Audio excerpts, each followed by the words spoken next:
What's up guys, it's Aqualine. In mid-2016, a new game called Paladins had just been released. This channel, Aqualine, will solely be based on the game Paladins. We'll be mostly doing gameplays and new update reviews.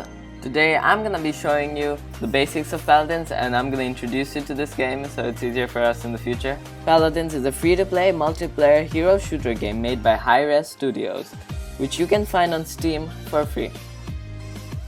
The gameplay in Paladins is really similar to the Overwatch and Team Fortress 2 gameplay. The similarities lie within the class-based characters and the game modes. Custom skins and in-game items can be got from chests in the game of Paladins, and you can find chests in the shop. There are currently 6 different types of chests which you can get.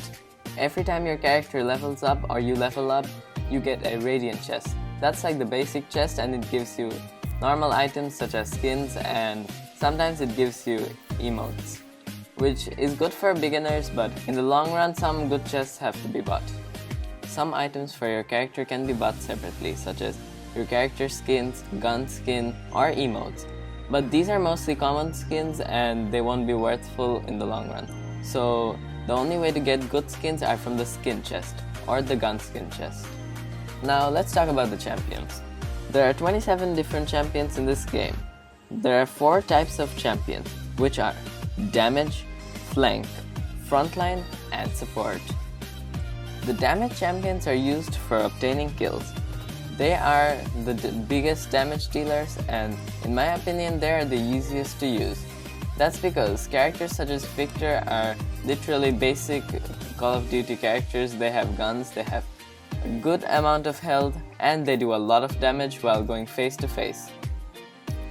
The flank champions are quite tricky and they are a little hard to use because they are the champions who do the chip damage for the opponent, so the damage dealers can finish them off.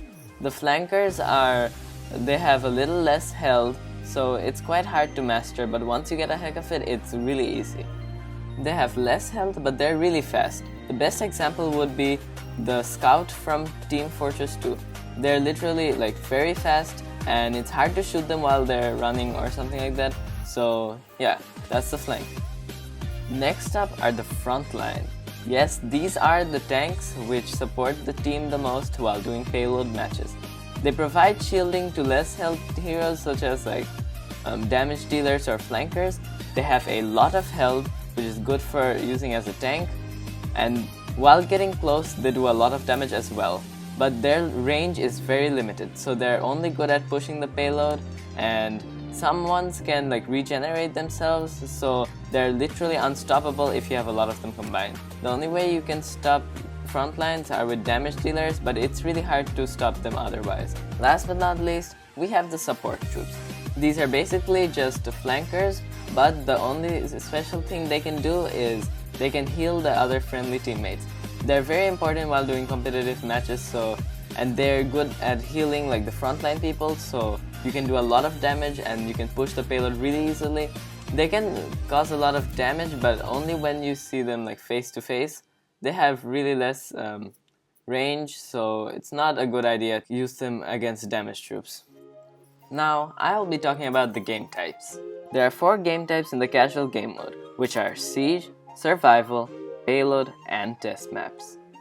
Siege is a really fun game mode where there is an objective point and both teams have to compete to capture the objective. Once the objective is captured, a payload will spawn, which the team has to push to the opponent's checkpoint. The team which gets 4 points first wins the game. Survival mode is much harder and competitive than Siege or Payload. That's because here you get no respawns, and when you die, you die.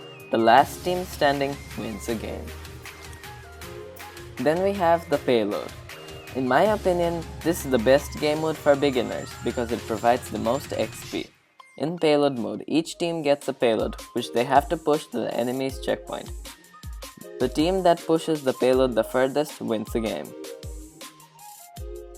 Last but not least, we have the Test Map mode.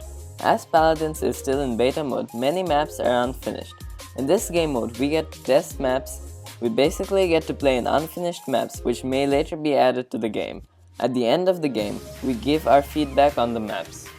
So that was a brief introduction to Paladins in 5 minutes or less. I hope this helped you to play the Paladins game better.